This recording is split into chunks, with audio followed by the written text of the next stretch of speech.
She was the reason why I was still in New York. Otherwise, I would have moved to Florida. One of my friends have been telling me to come over and drive for his new company he runs with his wife. 3 months ago, my friend in Florida promised to pay me $500 per day after taxes to transport cars across a section of the US. But because things were getting serious between me and my girlfriend, and I knew she didn't want to move away from New York and her family, I decided to stay. The same day that I found the text notification, I decided to purchase 2 high-resolution hidden cameras to install in my apartment to see if my suspicion was true. During the evening that day, when she was sleeping, I installed the cameras in the bedroom and living room and connected them to the Wi-Fi so I could receive feedback on my cell phone. Before I went to work that morning, I discreetly inspected the 2 cameras to make sure that they were well hidden, and then I went outside with my cell phone to make sure it synchronizes. After that, I went to work. My girlfriend usually leaves for work at 7 a.m. and I leave at 5 a.m. I thought I would have to wait for a few days before checking to see if the camera captured anything noteworthy. But boy, was I wrong. It didn't take 30 minutes after I left my apartment for the camera motion sensor to start going nuts. I just got out the subway, and I thought maybe it was my girlfriend activating the motion sensor. But I looked at my cell phone, and there he was. Patrick was already in my apartment, making out with my girlfriend in my living room. I was stunned, just standing there in the middle of the station as commuters walked past me. Patrick must have been waiting at the corner for me to leave for work. She was completely undressed, with a white towel wrapped around her head. I was bewildered. I was standing in the middle of the subway station, with commuters crisscrossing me till my leg became weak, and I took a seat in the station. They undressed and started going at it in my living room couch. I couldn't believe it, and I couldn't take my eyes off it, just by how comfortable they were. I can tell this has been going on for a while. I realized that I was already late for work, but I didn't really care. I felt like my life is not worth living at this point. My world was shattered. It felt like my life was over. My anger was boiling, and I was ready to murder those 2. My supervisor called, interrupting the camera feed, causing me to lose reception. I was so angry that he interrupted me. He told me that I was late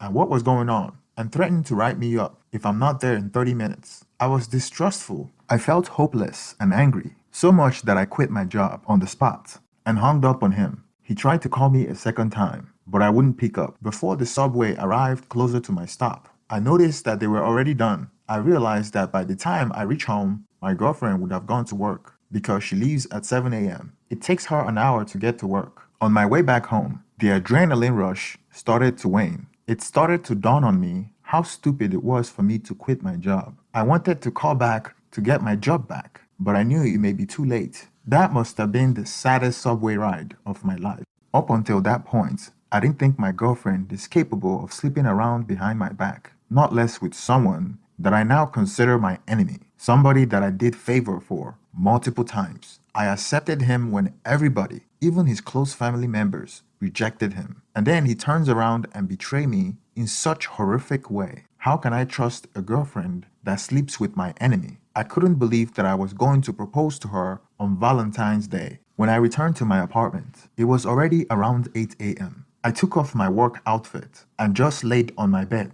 crying like a baby. I felt like I was back to square one. I lost my job, my girlfriend, and I don't even know where to live when my lease is up. Certainly, I can't move in with her because we have to break up, and I wouldn't be able to afford my apartment in 2 months without a better paying job. It would be hard to find another one. I had already put in my notice to my landlord that I am moving out. I was left in limbo. I thought about calling my boss back to get my job back, but I was pretty sure that I have been fired already. There were hundreds of people lining up for that job. No amount of apology would have helped me. Luckily, I have Florida. That was the only hope. I got up from my slump. I called my friend that runs the car transportation company with his wife in Florida. He called me months ago, requesting that I drive for him, but I had turned him down because my girlfriend didn't want to move out of New York. When I called my friend, he wasn't picking up, so I called his wife because I knew her as well. She's the brain of the operation. She runs the company's website, accounts receivables, and answers his phone calls while he's on the road. I was relieved when she said they still have a spot open. She asked me when I was able to come to Florida, and I said that I can come tomorrow to check out the place. My plan was to fly to Florida the following day. I still have $3,500 in my account. I will return the engagement ring today and get back $4,500. Total $8,000 is enough money for me. The more I thought about my future, the more hope I had. I wanted to pack up my belongings and leave without telling my girlfriend. Many people on this forum wanted me to take that route. The top suggestion was just to walk away, rise above everything, forget about revenge, and suddenly disappear from her life forever. I thought about this seriously for a long time, but that would be too easy. I was so angry at her affair partner and her. I wanted to get my revenge against them. But I decided to listen to the only part that matters in that plan, having it to be over, and then never seeing her or talking to her again. Disappearing would mean her trying to contact me for days, and I wanted it to just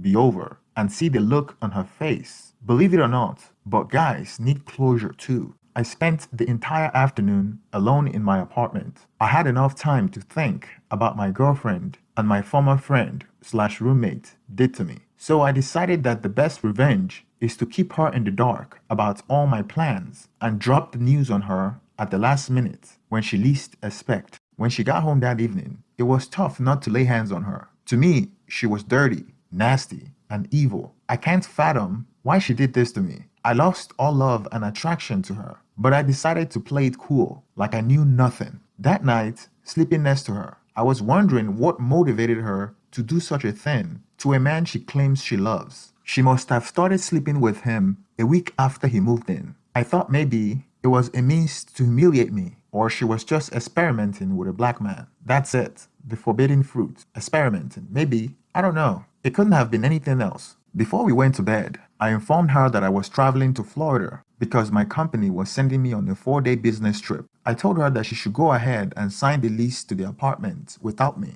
and I will sign the addendum later when I get back. The leasing company have already run our credits, and our joint income can afford the place. She agreed. That night, I booked a flight to Florida. That was the most expensive flight I have ever booked, but it was worth it because I couldn't stand to live in the same apartment with my girlfriend. Knowing that they have slept on my bed while I was at work makes my skin crawl. What my girlfriend was more interested in was finding out when my flight would be leaving. I guess so she can tell her affair partner what time he should come for her early morning quickie. I was wondering how long she was planning on going forward with this affair, carrying it over to our new apartment. Would it continue after I proposed to her? Would it continue after we get married and have kids? Thank goodness I wouldn't be hanging around for that. I told her that my flight was leaving in the morning. I needed a break from her. The following day, I left home early, pretending as if my flight was leaving early. I forgot to mention that the previous day, I changed the location of the camera to get a better view of the living room and the bedroom,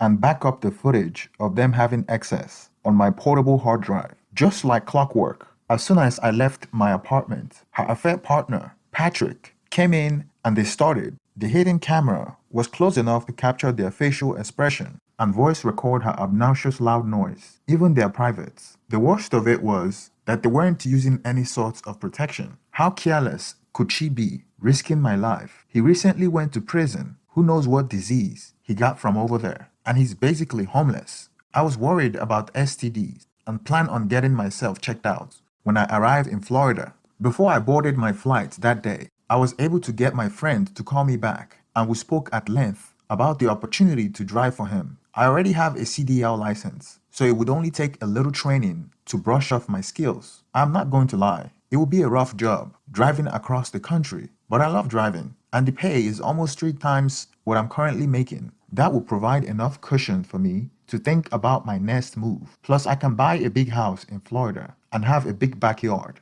Something that would cost a small fortune here in the Big Apple, where I spend almost all my income on rent. I don't know how long I will drive, but I have enough time to think about my next move. Maybe I will take my girlfriend's Aho dad's advice and go back to school after I got enough money to pay off my tuition. I don't know. Everything is up in the air right now. I am full of emotion, so it's not the best time to make a rational decision. I had recording of the 2 days they had access, and I stored the footage on my portable drive, and the hidden camera is motion activated, so it only records when it senses motion, and it had enough memory to continue recording till I returned from Florida in 4 days. When I got to Florida that night, my friend was out of town on delivery, so I took a taxi to his house. His wife was home, and they have a huge house in Florida. I was so happy that my friend is doing well. We grew up together in Queens. Looking at his house and comparing the size of his house to my shoebox apartment in New York is a joke. I can start life here. My friend knows Patrick, and he hates him. He warned me to stay away from Patrick years ago, but I didn't listen. In a strange way,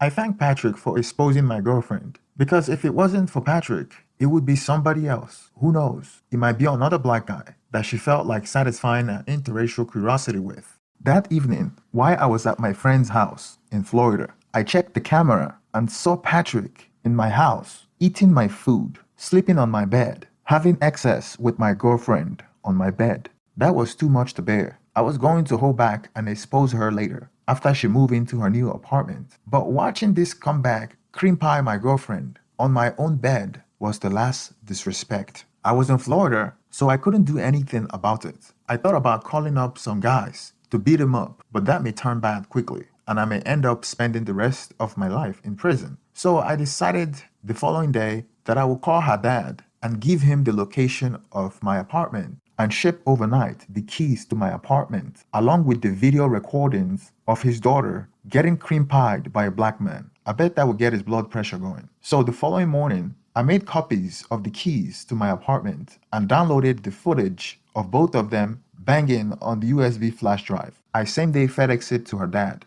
I planned on calling her dad, but I didn't have his number, so I looked up on the community college website. All I found was his office number, so I called his office several times till he picked up. He recognized me. I told him that I wanted to tell him the truth about his daughter, and that his daughter asked me to do her a favor to come with her to visit her family. But we weren't dating, just friends with benefit. I was just one of her lovers. Her main guy that she lives with is a drug dealer. I told him that I was kind enough to make copies of her apartment key, and I think he should pay her a visit around 8 p.m. would be the best time. I didn't mention anything about the footage because I don't know how to explain that one. After the phone call, he didn't say much. I thought maybe he was stunned by the bomb I just dropped on him and was waiting for the aftershock. Or maybe he thought it was a prank. But I doubt it. Maybe because of the level of details I provided. I was sure he would believe me when he received the mail. But I didn't know if it was going to work as planned. I went about my day, getting myself familiar with my future residents. My friend's wife showed me the ropes of the business and how they operate. It was basically an orientation. That evening, my friend came back and we went out to eat with his family. I had the camera notification turned off for my sanity. But around 9 or 10 p.m., it dawned on me that I should check out the camera. I was in a restaurant with my friend and his family. I couldn't tell my friend about it because they may find the story offensive because he's black as well. So I snuck out of the restaurant and checked my phone. And what I saw was the best revenge I could have hoped for a cheating partner. Her father actually showed up. He came to my apartment with 3 young men in their 20s.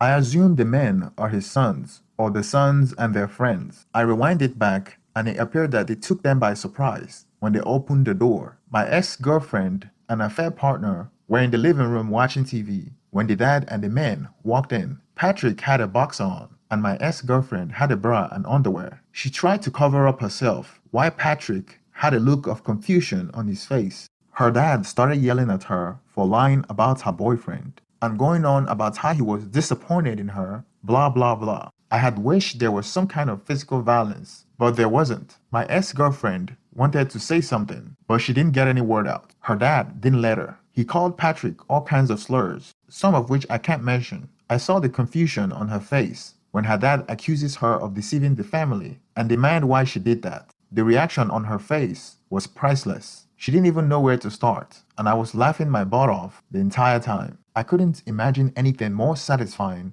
than watching her disappointment, angry, snotty dad, seeing her precious little angel with everything he despised. While her dad was yelling at her and calling Patrick all sorts of slurs, he was expecting a fight, thinking Patrick would engage him. The old man came ready for war. No wonder he brought 3 men with him. The old man was ready for whatever. But Patrick quickly snuck out when the coast was clear and left my ex-girlfriend to fend for herself. Her dad really let her have it. He went all slurry on her as well. He only stopped short of disowning her. And the best part is, I got it all on camera. After her dad left, she was shell-shocked and all alone. She called me, crying, and asking me when I was coming home. She didn't know then that I orchestrated the entire thing, that I was the one that tainted a father and daughter's relationship forever. Their relationship would never be the same, and she had me to thank for it. She told me on the phone that she wanted to confess about something. She did, but couldn't tell me on the phone. I told her that she should tell me when I return home. I tried to console her to stop crying and that I would be home in 2 days and she could tell me all about it. Well, the following morning, she didn't invite Patrick for a quickie. Fun is over. Come to find out, she had no contact with me. I walked around with a big smile on my face. She made her bed. Now she should lie in it. Well, later that day, my STD test came out clean. She found out the day I was supposed to fly back to New York that it was me that blew the whole thing up. I guess her mom told her, and she was able to put 2 and 2 together. I was on my way to the airport when she called me, admitting that she cheated, but I didn't have to go as far as I did, recording and destroying her family. I told her that she destroyed my life, and that I was about to get married to a 304. She found the 2 hidden recorders and was threatening to sue me. I planned on speaking to my lawyer when I get to New York to see if she had any legal grounds. Who knows, maybe she does. Her excuse for cheating was that it was just X, and Patrick meant nothing to her. The way she said it was like she was trying to minimize it, like it's no big deal that she may have given me a deadly STD